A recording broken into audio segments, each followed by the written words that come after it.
नमस्कार दोस्तों, एक लाइव पर आपका हार्दिक स्वागत है, जहां हम आपको जीवन आधारित प्रश्नों का उत्तर लेकर आते हैं। आज के इस कार्यक्रम में हम बातचीत कर रहे हैं, क्या यीशु प्रभु है? Is Jesus God? और पिछले दिनों में जो बातचीत, जो प्रवचन हम सुन रहे थे पंडित आचार्य विकास मसीह से, उसी विषय को वो आगे बढ़ा रहे हैं, तो सुनिए। अंद्रम प्रविशन्ते सम्मुपास्ते न तस्य प्रथमास्ति यश नाम मदस। यजुर्वेद 3:23 में लिखा है, गीता 7 अध्याय 22 पद में लिखा है, खबरदार कि तुमने परमेश्वर के साथ खिलवाड़ किया, खबरदार कि तुमने परमेश्वर की प्रतिमा बनाई, खबरदार कि तुमने परमेश्वर को पत्थरों में ढूंढा। लिखा है अंधरम प्रविशन्ते, संपूर्ण जीवन काल तुमको अंधकार में जिताना पड़ेगा। संपूर्ण जीवन इस पृथ्वी के बाद तुमको उस अंधकार में जीना पड़ेगा अगर तुमने परमेश्वर की महिमा को छेड़छाड़ की। अंधरम प्रविशन्ते समुपासिते न तस्य प्रतिमास्ति यश नाम मदस। परमेश्वर जो पवित्र है, तस्य प्रतिमा, उसकी मूर्ति नहीं होती जो पवित्र है, जो निष्कलंक है, सर्वव्यापी है, आत्मा है। He is the most high. You cannot dare to imagine. आप उसको लाल और पीला नहीं कर सकते मेरे मित्रों, आप उसके साथ खिलवाड़ नहीं कर सकते। परमेश्वर का वचन कहता है, उन्होंने नाशवान पक्षी, चौपाइयों और रेंगने वाले जंतुओं की समानता में परमेश्वर की पवित्रता को बदल दिया। जानते हैं, परमेश्वर अपने न्याय को प्रकट करेगा और परमेश्वर का वचन कहता है प्रकाशित वाक्य में, ऐसे लोग परमेश्वर के सिंहासन के निकट नहीं आएंगे, परमेश्वर के राज्य में प्रवेश नहीं करेंगे, जिन्होंने परमेश्वर के साथ खिलवाड़ किया है, जिन्होंने परमेश्वर को लाल और पीला किया है, जिन्होंने परमेश्वर के साथ मजाक किया है, वो परमेश्वर के राज्य में कदापि प्रवेश नहीं करेंगे। लेकिन वचन में लिखा, धन्य है जो अपने वस्त्र धो लेते हैं, केवल वो परमेश्वर के राज्य में प्रवेश करेंगे। ऐतिहासिक और नॉन ऐतिहासिक, हिस्टोरिकल एंड नॉन हिस्टोरिकल, लाल पीले वालों की बात ही नहीं करता अब मैं बात करता हूं इतिहास में उपस्थित लोगों की। अथर्ववेद 11:5-17, मांत्रिक उपनिषद 11 पद, सा ब्रह्मचारी वस्त्रशा। परमेश्वर जब इस संसार में प्रकट होगा, परमेश्वर जब इस संसार में देह धारण करेगा, वचन में लिखा है, आदि में वचन था, वचन परमेश्वर के साथ था, वचन देहधारी हुआ, हुआ। भारतीय दर्शन भी कह रहा है, शब्दो ब्रह्म, शब्दाक्षर परम ब्रह्म, वागे ब्रह्म। परमेश्वर जो शब्द है, परमेश्वर जो वचन है, वो इस संसार में देदारी होगा। लेकिन जब होगा तो वो विवाह नहीं करेगा, हालेलुया, वो ब्रह्मचारी रहेगा। उपनिषदीय लक्ष्य, परमेश्वर अपने पवित्र स्वभाव को इस संसार में बनाए रखेगा, संसार के भोगों में प्रवेश नहीं करेगा, शादी नहीं करेगा, बच्चे पैदा नहीं करेगा, उसके जीवन में संन्यास और वैराग्य होगा। उसका राज्य नहीं होगा, वो राजा नहीं कहलाएगा, वो रथों पर नहीं चलेगा, वो वैराग्य होगा। यीशु ने कहा कि लोमड़ियों के 2 भट्ट होते हैं और पक्षियों के घोंसले, लेकिन मेरे पास सर झुकाने के लिए, छुपाने के लिए भी स्थान नहीं है। कुछ नहीं लाया यीशु मसीह और कुछ नहीं लेकर गया। वो वैराग्य जीवन, काम क्रोध मद लोभ की, जब लग मन में खान, तब लग पंडित मूर्ख हो तुलसी एक समान। कौन ऐसा व्यक्ति हुआ जिसने काम क्रोध लोभ मोह माया पर झपट्टा नहीं डाला? मैं ऐतिहासिक पुरुषों की बात कर रहा हूं। इस संसार में न केवल भारत के ऐतिहासिक, संपूर्ण इतिहास में कौन ऐसा व्यक्ति हुआ जिसने पाप के ऊपर झपट्टा नहीं डाला, जिसने बुराई के ऊपर झपट्टा नहीं डाला, जिसने हत्या नहीं की, जिसने लड़ाइयां नहीं लड़ाई, जिन्होंने आंख के बदले आंख और दांत के बदले दांत नहीं तोड़वाए? कौन ऐसा हुआ जिसने नारी देह के ऊपर झपट्टा नहीं डाला? ऐतिहासिक लोगों की बात कर रहा हूं। कौन ऐसा हुआ जिसने विवाह नहीं किया?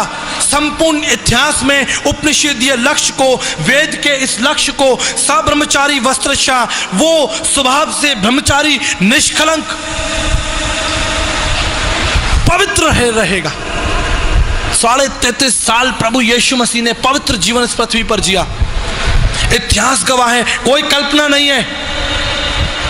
Jesus is the founder of history.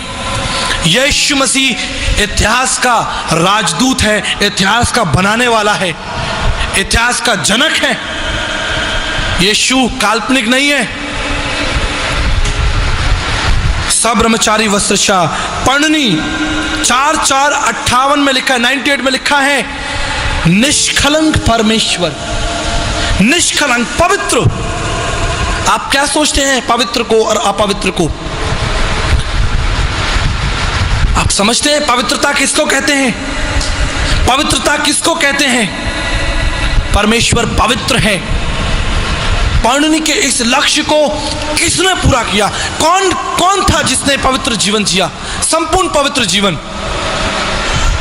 लोग बड़ी आसानी से कह देते हैं सब एक हैं। चाहिए लोगों से पूछिए, लोग बड़ी आसानी से कह देते हैं सब एक है। आप इस रास्ते, मैं इस रास्ते, सब वहीं मिलेंगे। बाइबल नहीं कहती है ऐसा कि सब वहीं मिलेंगे। यह आपका भ्रम है, यह आपकी सोच है कि सब वहां मिलेंगे। बाइबल कहती है हत्यारे, झूठ के चाहने वाले, झूठ के गढ़ने वाले, व्यभिचारी, मूर्ति पूजक, सब उस गंधक की आग में होंगे। समस्या यह है कि उन्होंने रुककर जानने की कोशिश नहीं की। अरे खाने और कपड़े के लिए हम इतना दिमाग का इस्तेमाल करते हैं। टमाटर के ठेले पर खड़े होकर आंख बंद करके टमाटर नहीं लेते तुम, छांट छांट कर ले लेते हो। सब टमाटर एक हैं, ले लो कोई सा भी। आलू के ठेले पर खड़े होकर चुन चुन कर तुम आलू निकालते हो। और जब ईश्वर की पवित्रता की बात आती है, ईश्वर को पहचानने और जानने की बात आती है, ईश्वर को समझने की बात आती है, उसको ग्रहण करने की बात आती है, सब एक हैं। सावधान हो जाइए मेरे मित्रों, अगर आप इस प्रश्न के साथ जी रहे हैं सब एक नहीं है। अगर सब एक भी होगा तो उस भीड़ में यीशु मसीह नहीं है। यीशु मसीह पवित्र है, निष्कलंक है, निर्मल, निर्दंत, त्रिकाल यज्ञ, अनासक्त है, वो पवित्र है, तीनों लोक का स्वामी है। उसने आपके पापों के लिए लहू बहा है। विवेक चूड़ामणि 34:36 में लिखा है, वो उद्धारकर्ता और शरण स्थल है। आज आप क्या चाहते हैं ईश्वर से? क्या चाहते हैं ईश्वर से आप? रोटी कपड़ा और मकान? रोटी कपड़ा और मकान तो दुष्ट भी प्राप्त कर लेता है, लेकिन ईश्वर की भक्ति का कारण है उद्धार को प्राप्त करना। उद्धार जब तक नहीं मिलेगा, आज लाखों लोग शनिवार के दिन तेल दान करके खुश हैं कि उनको उद्धार मिल गया, लेकिन परमेश्वर का वचन कहता है रुक जाओ। परमेश्वर उद्धारकर्ता और शरण स्थल है। बिन जाने प्रीत ना होए। जिस परमेश्वर को तुम जानते नहीं, उसकी क्या आराधना करोगे? कहां तेल टपका रहे हो? कहां फूल माला लेकर जा रहे हो? कौन तुम्हारे बलिदान को ग्रहण करेगा? कौन तुमसे बातचीत करेगा? कौन तुम्हारे पापों को क्षमा करेगा? क्षमा कौन करेगा? ज्ञान तो आपको मैं भी दे सकता हूं, ज्ञान तो आपको सड़क पर चलता हुआ आदमी भी दे देगा, लेकिन पाप क्षमा करने का अधिकार केवल और केवल प्रभु परमेश्वर के पास में है। पाप कौन क्षमा करेगा आपके? गुरु नानक साहब ने कहा, हूं पापी पतित परम पाखंडी, तू निर्मल निरंकारी। हे परमेश्वर, मैं पापी हूं। क्या गुरु नानक साहब आपके पापों को क्षमा करेंगे? तुम्हें शरणम गच्छ सर्वभावेन भारतम तत् प्रसादनम प्रशासिति शाश्वतम। उसके पास जाओ जो तुम्हारे पापों को क्षमा करेगा। क्या श्री कृष्ण आपके पापों को क्षमा करेंगे? क्या साईं बाबा आपके पापों को क्षमा करेंगे? क्या पौलुस तुम्हारे पापों को क्षमा करेगा? क्या इब्राहिम तुम्हारे पापों को क्षमा करेगा? क्या मूसा की व्यवस्था तुम्हारे पापों को क्षमा कर सकती है? संसार के तमाम संत महात्मा गुरु पीर पैगंबर मिलकर भी तुम्हारे पापों को क्षमा नहीं कर सकते, क्योंकि पाप क्षमा करने का अधिकार स्वयंभू सृष्टिकर्ता प्रजापति देवयज्ञ भुवनेश्वर नाभि, जब तक स्वयं प्रजापति परमेश्वर जिसने आकाश और पृथ्वी को बनाया है तुम्हारे पापों को क्षमा ना करे, तुम्हारे पाप बने रहेंगे। इसलिए यीशु ने कहा, हे पुत्र तेरे पाप क्षमा हुए। क्यों यीशु ने पापों को क्षमा किया? और निष्कर्ष क्या निकला? उठ, अपनी खाट उठा और चल फिर। अगर प्रभु यीशु मसीह सिर्फ इतना बोल देता, तेरे पाप क्षमा हुए, और अपने रास्ते चला जाता, और वो बीमार उठकर खड़ा नहीं हुआ होता, तो मुझे आज इस स्थान पर प्रभु यीशु मसीह के विषय में बोलने की कोई आवश्यकता नहीं थी। ज्ञान देने वाले बहुत थे, लेकिन यीशु ने कहा, आज ही तू मेरे साथ अपनी खाट उठा और आज इस घर में उद्धार आया। अरे यीशु जो बोल रहा है वो होता जा रहा है, होएगा नहीं, होएगा नहीं, हो गया। उसने कहा, उठ, अपनी खाट उठा, तेरे पाप क्षमा हुए। और वो लिखा है कि वचन में वो अपनी खाट उठा के, अरे अंधा आया, यीशु ने कहा, देख मैं चाहता हूं तू ठीक हो जा, और वो ठीक हो गया। उसके पाप क्षमा होने को मैं कैसे मान लूं? वचन में लिखा है कि वो देखने लगा, वचन में लिखा है कि वो दौड़ने लगा, वचन में लिखा है कि कोढ़ी शुद्ध हो गए, जीवन बदल गया। ये है पाप क्षमा। जब पाप क्षमा होंगे जीवन बदल जाएगा। बहुत सारे लोगों ने आज अपने पाप क्षमा के लिए गुरुओं का सहारा लिया है। गुरु, क्या समझते हैं आप इस शब्द से, गुरु से? गु माने अंधकार, रू माने दूर करने वाला, अंधकार को दूर करने वाला। यीशु ने कहा, तुम गुरु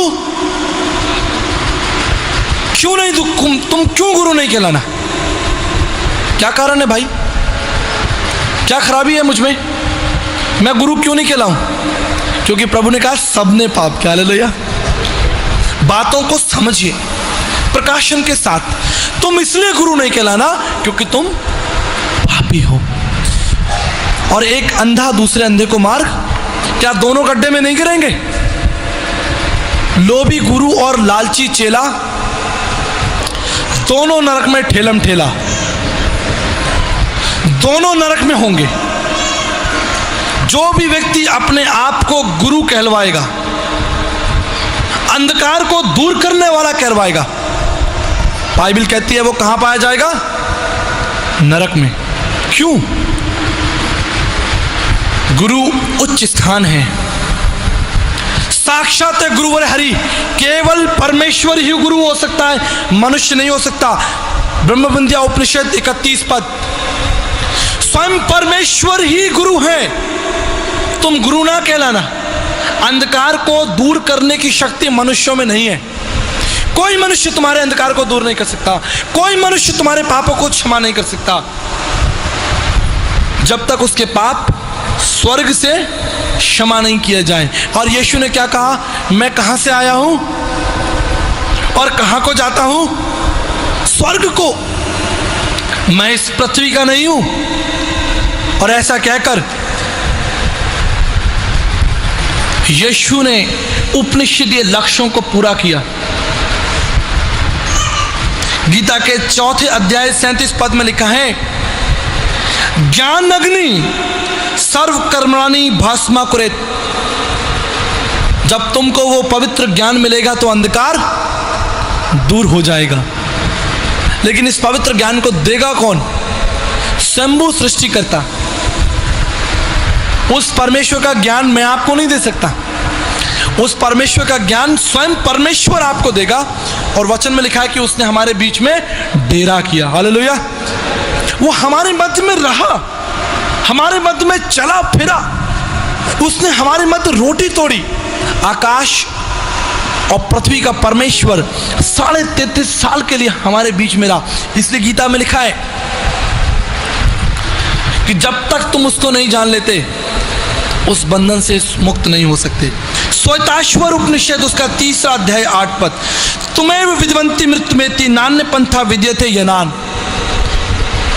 परमेश्वर को जानकर ही मनुष्य उस अंधकार से, पाप से बाहर निकल सकता है।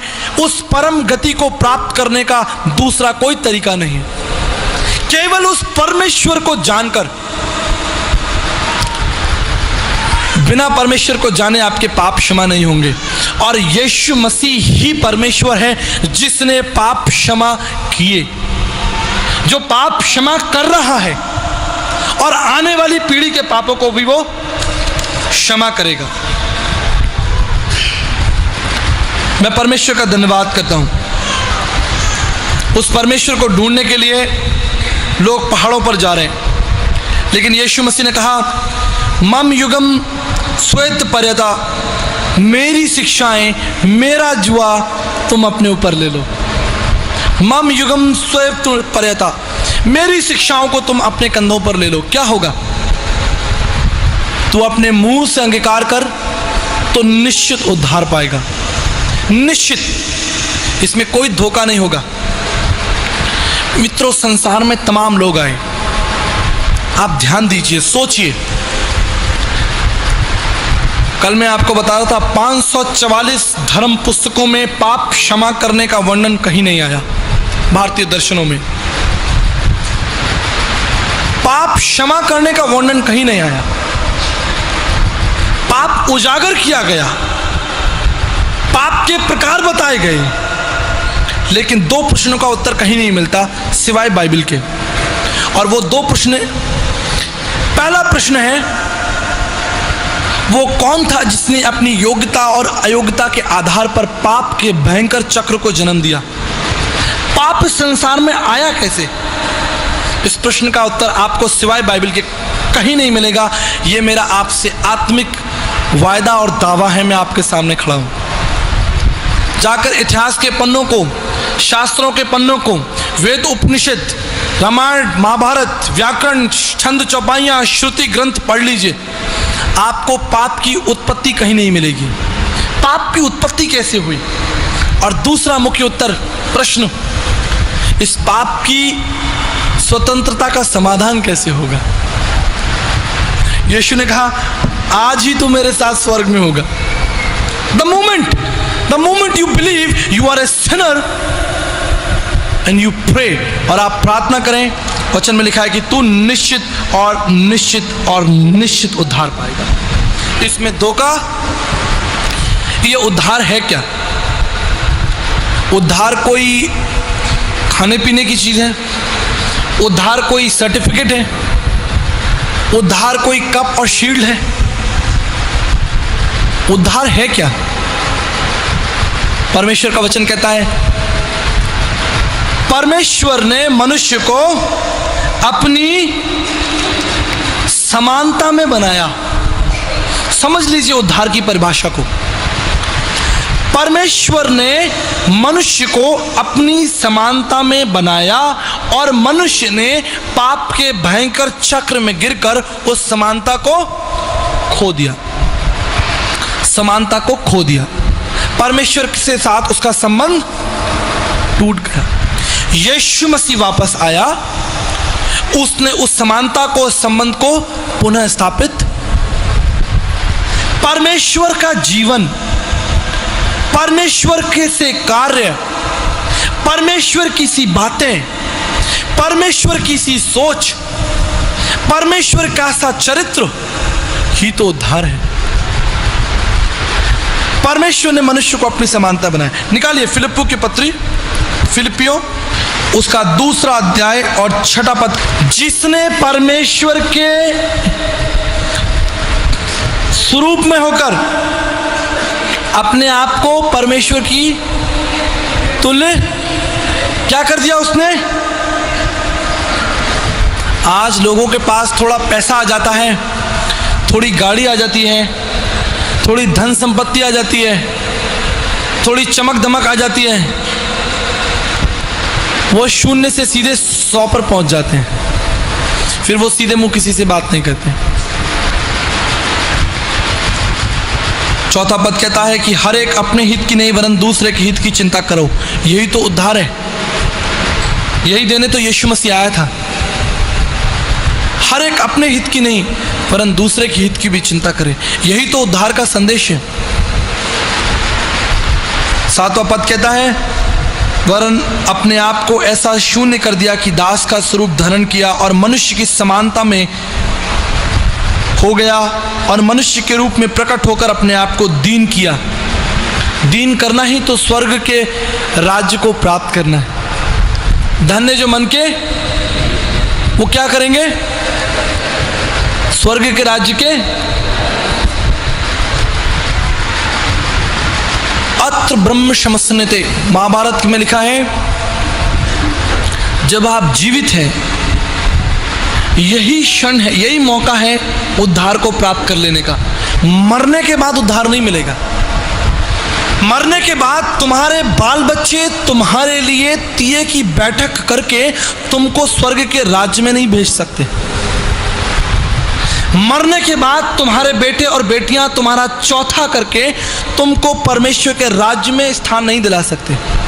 अत्र ब्रह्म समश्नुते, जब आप जीवित हैं, शरीर में हैं, उसी समय आप परमेश्वर को प्राप्त कर सकते हैं। अशुद्ध परम पापम शुद्ध पाप प्रमोचनी। महाभारत के शांति पर्व में लिखा है अगर तू इस बात पर अविश्वासी होगा तो तेरा पाप तुझ में बना रहेगा, लेकिन यीशु ने कहा तू विश्वास कर तो तू परमेश्वर की महिमा को। यह उद्धार के चिन्ह, जो ही आप उद्धार पाएंगे आपके जीवन में कार्य होना शुरू हो जाएगा। आप स्वर्ग के राज्य के अधिकारी तो हो जाएंगे, लेकिन इस पृथ्वी पर आपके मन में चैन आ जाएगा। इस पृथ्वी पर आपके मन में शांति आ जाएगी। आप मेल मिलाप करने वाले हो जाएंगे। आज मैं पूरे संसार में त्राही त्राही देखता हूं। उसका एक छोटा सा नमूना आपको बताता हूं।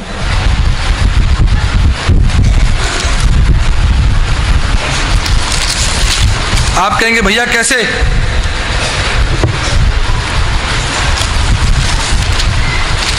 अखबार के इस कॉलम में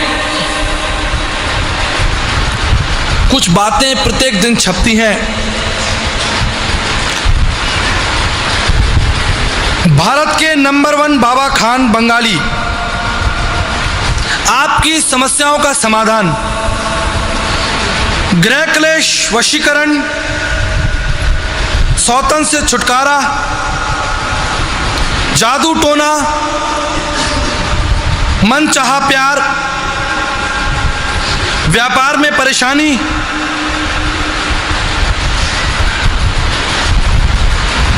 इन समस्याओं का समाधान करने वाले झूठे दुष्ट मक्कार प्रभु के राज्य के विरोधी खड़े हो गए हैं, जो परमेश्वर की महिमा को ले रहे हैं, परमेश्वर की महिमा को चुरा रहे हैं। और लाखों आप जैसे हम जैसे भोले वाले लोग इन नंबरों पर फोन करके फंसते हैं। झूठ और झूठ। प्रत्येक दिन का अखबार इस बात की गारंटी देता है कि इस संसार में सुख चैन नहीं है, इस संसार में हाहाकार मचा हुआ है, इस संसार में बुराइयां और मक्कारियां, जाति और धर्म के नाम पर लड़ाई। राजस्थान के हिस्सों में आपकी जाति बिना पूछे आपको पानी नहीं मिलेगा। जब तक आपकी जाति ना पूछ ली जाए आपको किराए पे घर नहीं मिलेगा। जाति का भेदभाव, रंग का भेदभाव, अमीरी गरीबी का भेदभाव। मित्रों, हमारा विश्वास है कि इस कार्यक्रम से आपको बहुत कुछ सीखने को मिल रहा है। मैं जानता हूं कि साथ ही साथ आपके विचारों में बहुत से प्रश्न आ रहे होंगे और हम इन सभी प्रश्नों का उत्तर देने के लिए तैयार बैठे हुए हैं। हमारे ऑपरेटर्स इस समय आपका इंतजार कर रहे हैं। यदि आप बीमार हैं, यदि आपके जीवन में पारिवारिक समस्याएं हैं या किसी प्रकार की चुनौतियों का सामना आप कर रहे हैं, तो हमारे ऑपरेटर्स इस समय आपके लिए प्रार्थना करेंगे। अभी और इसी समय हमें संपर्क कीजिए। नीचे दिए हुए नंबर पर अभी कॉल करें। साथ ही साथ हम आपको मुफ्त में एक नया नियम देना चाहते हैं। यदि आप चाहते हैं हमें इस नंबर पर रिंग करिए। आशा कि हमारी मुलाकात फिर से आने वाले हफ्ते में होगी। अब इस समय विदा लेते हैं। धन्यवाद।